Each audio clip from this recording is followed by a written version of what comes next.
Hello दोस्तों, नमस्कार। SM किसी चैनल में मैं आप सभी लोगों का दिल से बहुत बहुत स्वागत करता हूं। सो दोस्तों, आने वाले 5 दिन मार्केट के लिए कौन से इंपॉर्टेंट इवेंट लेके आने वाला है एंड बाजार में जो हलचलें यहाँ पे होने वाली है वो कौन से इवेंट के चलते यहाँ पे होने वाली है, उसी के रिलेटेड ये वीडियो हम लोग को यहाँ पे देखना है।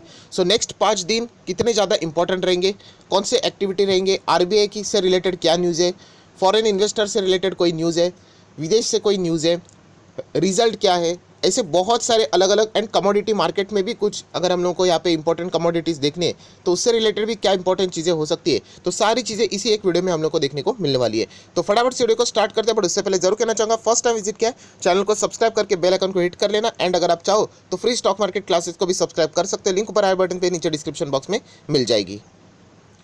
सो दोस्तों, इस हफ्ते की अगर हम लोग यहाँ पे बात करें तो 2 आईपीओ हम लोगों को यहाँ पे हिट होते हुए देखने को मिलने वाले हैं। यस दोस्तों, 2 आईपीओ जहाँ पे आप लोग देख सकते हैं 15 फेब को एक आईपीओ यहाँ पे ओपन होने वाला है, जो कि लगभग 100 करोड़ के आसपास आप लोग यहाँ पे कह सकते हो। एंड उसी के साथ साथ और एक आईपीओ है जो कि बहुत ही ज़्यादा फेमस है, रेलटेल, राइट। उसके रिलेटेड भी हम लोग यहाँ पे बात करेंगे। बट जैसे मैंने आप लोगों को यहाँ पे बताया कि 15 फेब को ओपन होगा, 17 फेब को यहाँ पे क्लोज होने वाला है।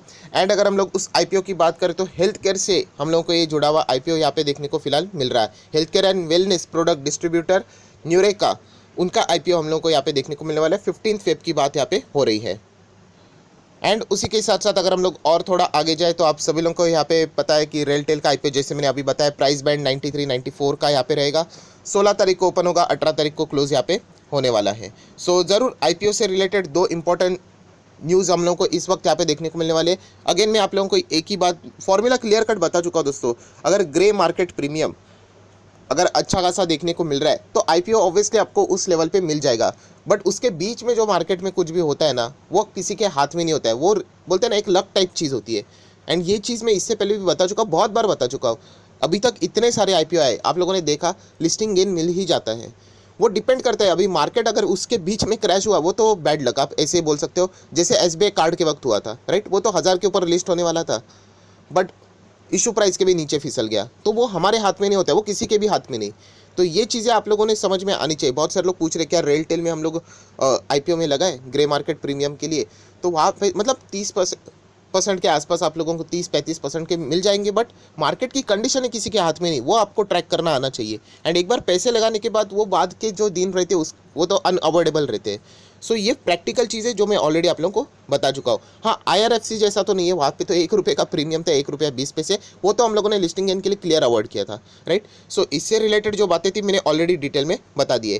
देन अगर मैं यहाँ पे बात करूँ अर्निंग्स की, यस दोस्तों, मेन अर्निंग खत्म यहाँ पे हो चुके हैं। बट स्टिल अगर हम लोग बात करें इस हफ्ते लगभग 44, यस दोस्तों 44 इंपॉर्टेंट कंपनीज के नंबर्स यहाँ पे आने वाले हैं, राइट। उसमें से भी अगर हम लोग कुछ यहाँ पे देख लेते, अगर आपको हाईलाइट्स के फॉर्म में वरुण बेवरेजेस, उसी के साथ साथ नेस्ले इंडिया जैसी बड़ी एफएमसीजी, यस नेस्ले इंडिया के नंबर्स अभी तक हम लोग को देखने को नहीं मिले, अंबुजा सीमेंट जैसे कंपनीज और भी बहुत सारे कंपनीज है, इनके नंबर्स हम लोग को यहाँ पे देखने को मिलने वाले हैं। सो मेन अर्निंग्स तो खत्म हो चुकी है, बट येस अभी भी कुछ यहाँ पे नंबर्स यहाँ पे आने वाले, तो ये आप लोगों ने रडार पे सेट करके रखने चाहिए दोस्तों। उसके बाद आप सभी लोगों को पता है अभी कोविड का जो इम्पैक्ट है वो पूरी तरीके से कम होते हुए देखने को मिल रहा है। वैक्सीनेशन भी एक साइड से साइमल्टेनियसली चालू हुई है।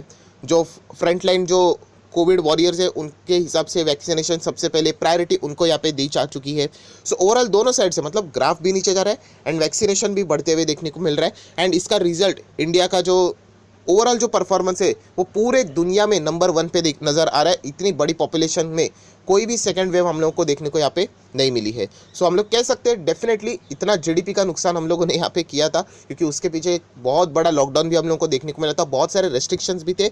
बट उसका फ़ायदा इंडिया को फ्यूचर में ज़रूर मिल सकता है, ये बहुत सारे एक्सपर्ट्स ने कहा है। एंड इसीलिए आप लोग देख रहे हो कि इमर्जिंग मार्केट में भी जो ये डिसीजंस लिए गए हैं आप लोग देख सकते हो, उसका फ़ायदा इंडिया को भी बहुत बड़े पैमाने के ऊपर होते हुए देखने को मिल रहा है दोस्तों। उसके बाद अगर हम लोग यहाँ पे बात करें तो इंडियन रेलवेज, यस दोस्तों, इंडियन रेलवेज से रिलेटेड भी इस हफ्ते हम लोग को बहुत सारे अलग अलग अनाउंसमेंट देखने को मिल सकते हैं, राइट। बीच में अभी हम लोगों ने देख लिया, लास्ट हफ्ता भी इंडियन रेलवेज से जुड़ा हुआ बहुत ही था, अच्छा था, मतलब रेलटेल के आईपीओ से रिलेटेड बातचीत हुई थी। उसी के साथ साथ अगर आप लोगों ने देखा कि वापस रेलवेज को स्टार्ट करने की बात यहाँ पे हो रही है। अभी भी कहना चाहूँगा दोस्तों, अभी तक ऑफिशियल अनाउंसमेंट नहीं है, बट उन्होंने कहा कि आने वाले नेक्स्ट हफ्तों तक हम लोग इससे रिलेटेड चर्चाएं जरूर करेंगे। सो ज़रूर आप लोगों ने रेलवे से जुड़े हुए स्टॉक्स के ऊपर नज़र रखनी है, क्योंकि कभी ना कभी तो ये रिज्यूम होने ही वाला है। बट देखा जाए तो आप सब लोगों को पता है ये इतना आसान नहीं है, धीमे धीमे करके करेंगे, ऐसा एक साथ तो सब कुछ नहीं होगा। बट जैसे आप लोगों ने देखा कि लास्ट हफ्ते हम लोगों ने सुना कि 1 अप्रैल से इस मतलब सारे रेलवे जितने भी थे वो रिज्यूम होते हुए देखने को मिलने वाले। सो ऐसे ही अगर कोई धमाकेदार न्यूज़ आ जाती है तो रेलवे स्टॉक्स बहुत ही ज़्यादा फोकस में यहाँ पे आ सकते हैं। एंड प्लस आईपीओ भी रेलटेल का ही है तो उसको भी डबल बेनिफिट यहाँ पे मिल सकता है। तो इंडियन रेलवे से जुड़ी हुई कोई भी न्यूज़ आती है इस हफ्ते तो इससे रिलेटेड आप लोगों ने ज़रूर उसके ऊपर फोकस रखना है। देन दोस्तों अगर हम लोग यहाँ पे बात करें तो रिजर्व बैंक ऑफ इंडिया, ये दोस्तों आरबीआई के ऊपर भी आप लोगों ने ज़बरदस्त फोकस यहाँ पे रखना है, क्योंकि आप लोगों को पता है ये इनके जो फैसले होते हैं ना वो पूरे बाजार को हिला देते हैं। आरबीआई जो भी बोलेगा, bank Nifty, right, NBFC, financial services sector, पूरे इसका जो वेटेज है आप सभी लोगों को पता है मार्केट के ऊपर कितना है, तो पूरा मार्केट भी हिल जाता है इससे रिलेटेड। सो बीच में अभी हम लोगों ने देखा कि एनबीएफसी से रिलेटेड जो नॉर्म्स है कितना स्ट्रिक्ट कर रहा है आरबीआई। सो इस हफ्ते भी हम लोगों को आरबीआई की अलग अलग मीटिंग्स यहाँ पे देखने को मिल सकती है, उससे रिलेटेड प्रेस कॉन्फ्रेंस रहेंगे, उनसे रिलेटेड कोई तो डिसीजंस यहाँ पे हो सकते हैं। सो इसके ऊपर भी आप लोगों ने बहुत ज़्यादा फोकस यहाँ पे बना के रखना है। बहुत छोटे छोटे न्यूज़ रहते हैं बट हम लोगों ने स्किप नहीं करने। जैसे मैंने बताया कल या परसों ही मैंने वीडियो बनाया था, कल ही मैंने वीडियो बनाया था, फ्राइडे के दिन न्यूज़ आई थी कि एनबीएफसी के ऊपर रिस्ट्रिक्शंस अभी आ चुके हैं।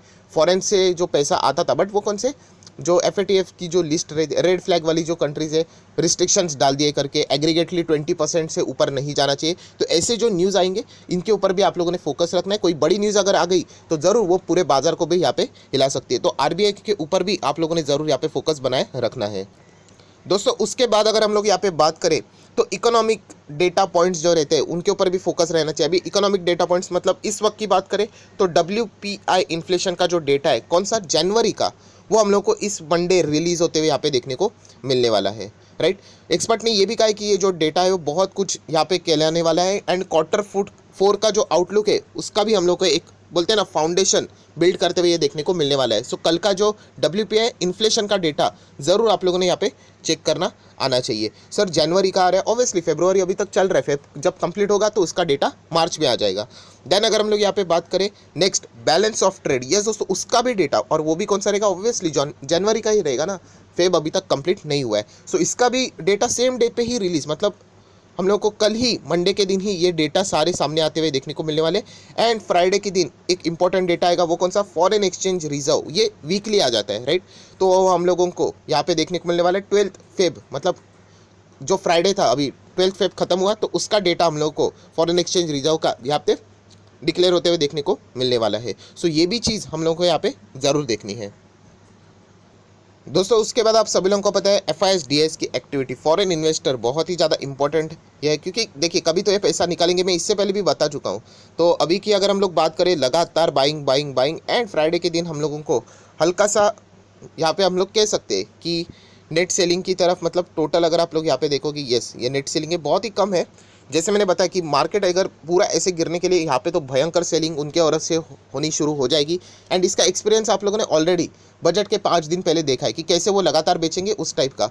सो ये इतने से जो छोटी सेलिंग है उससे कोई ज़्यादा फर्क नहीं पड़ेगा। हाँ अगर वो 5,000 करोड़, 2,000 करोड़, 3,000 करोड़ की नेट सेलिंग शुरू कर देते तो वो एक ज़बरदस्त हिंट रहेगी। एंड उसके बाद अगर वो कंसिस्टेंटली शुरू हो गए तो हम कह सकते हैं वो बाजार के लिए प्रॉफिट बुकिंग, मतलब जो बड़े बड़े प्रॉफिट बुकिंग है आप लोगों को देखने को मिल सकते हैं। तो इसका अर्थ ये है कि बाजार उसके बाद रिवर्स नहीं ले सकता, ले सकता है। आप लोगों ने बजट के दिन ही इतना बड़ा एग्जांपल देख लिया, 5 दिन पहले गिर रहा था, बजट ने पूरा पासा पलट डाला, वापस इन लोगों ने बाइंग करना शुरू किया। सो ऐसा कोई फिक्स रूल नहीं कि बेचेंगे तो पूरा बेचना ही पड़ेगा, खरीदेंगे तो खरीदना पड़ेगा, कोई गारंटी नहीं। पॉलिसियाँ कैसी चलती है बाजार में वो देखना पड़ता है, सरकार क्या निर्णय लेती है उसके ऊपर बहुत सारी चीज़ें निर्भर रहती है, राइट। तो आप लोग यहाँ पे देख सकते हो अभी तक की अगर हम लोग बात करें, अभी भी फॉरेन इन्वेस्टर हमारे इंडियन मार्केट में बुलिश, मतलब लगातार यहाँ पे वो पैसा लगाते ही जा रहे हैं। इतने से इससे ज़्यादा कोई फ़र्क नज़र नहीं आता है। बहुत बड़ा जब सेल ऑफ रहेगा तब हम लोग को वो चीज़ें समझ में आएगी। तो फॉरेन इन्वेस्टर का डेटा ये तो अभी आप बच्चे को भी पता है कि अभी फ़िलहाल के मार्केट में बुल रन में वही सबसे ज़्यादा रिस्पॉन्सिबल है, तो उनका ही डेटा सबसे ज़्यादा इंपॉर्टेंट यहाँ पे रहने वाला है। देन दोस्तों अगर हम लोग यहाँ पे बात करें क्रूड ऑयल की, यस दोस्तों क्रूड आप देख सकते हो लगातार मजबूत अभी हो रहा है। WTI लगभग 60 के आसपास, हमारा ब्रेंट की बात करें सो 60 क्रॉस भी कर चुका है, 62.43, यस दोस्तों। एंड जितना ये क्रूड मजबूत होगा हम लोग यहाँ पे कह सकते हैं कि रिलायंस के लिए भी एक बहुत ही राहत वाली बात है।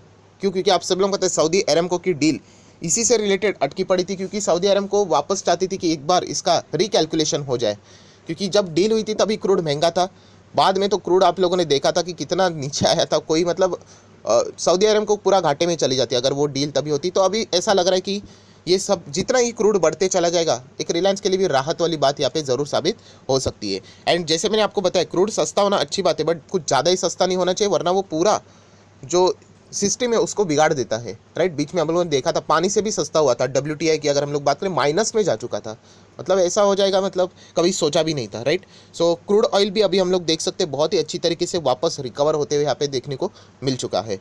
देन अगर हम लोग यहाँ पे बात करें, सो इंडियन रुपी, यस दोस्तों, इंडियन रुपी बहुत ज़्यादा स्ट्रॉन्ग नज़र आ रहा है अगेंस्ट द डॉलर। डॉलर क्या फिसलते जा रहा है लगातार, 72.80, देन 70, 60 एंड उसके भी नीचे अभी देखने को यहाँ पे मिल रहा है। मतलब डॉलर इतने लंबे टाइम तक डेप्रिसिएट बहुत ही कम बार होता है। एंड ये भी एक मेन वजह है, जैसे मैं हमेशा बोलता हूँ, डॉलर इंडेक्स अगर आप चेक करते हो कि फॉरेन इन्वेस्टर यहाँ पे क्यों इन्वेस्ट यहाँ पे कर रहे हैं। सो बहुत ही ज़बरदस्त यहाँ पे डॉलर की बैंड बजी पड़ी है। इसके पहले भी मैंने 1 साल का चार्ट पैटर्न दिखाया था, ये देखिए, ये इतना लंबा ये नहीं होता है, मतलब हम लोग कह सकते हैं ना, इतना वीक हो चुका है dollar against the Indian rupee. अभी भी देखा जाए मजबूती है, बट जो पेशा उसका रहता है डॉलर का कि 4 बार गिरता है बट एक बार ऐसा भागता है कि सब कुछ रिकवर, वो अभी फिलहाल तो नज़र सामने नहीं आ रहा है। देन अगर हम लोग यहाँ पर बात करें गोल्ड, तो गोल्ड फिलहाल 50 के नीचे यहाँ पे देखने को मिल रहा है, बट वो भी कोई फ़र्क नहीं पड़ता क्योंकि वो इतना भाग चुका है कि क्या बताऊँ। बहुत ही ज़बरदस्त परफॉर्मेंस है गोल्ड एंड इक्विटी मार्केट, इससे कभी आप लोगों ने डरना नहीं चाहिए अच्छे वाले स्टॉक से, क्योंकि ये दोनों हमेशा जीवित रहने वाले हैं। सिर्फ टाइम की बात है कि आप लोग कितना इसको लंबा होल्ड करते हो। देन दोस्तों अगर हम लोग बात करें निफ्टी 50 की, 15,150 के भी ऊपर फिलहाल देखने को मिल रहा है। अभी भी मार्केट अगर आप देखोगे तो उतने लेवल पे देखने को नहीं मिल रहा है, नॉर्मल ही परफॉर्मेंस मतलब चलते हुए देखने को यहाँ पे मिल रहा है। अगर आप ऑप्शन चेन की यहाँ पे बात करें तो आप लोगों को जैसे मैंने बताया 15,150 15,200 के बीच में अभी हम लोग को यहाँ पे देखने को मिल रहा है।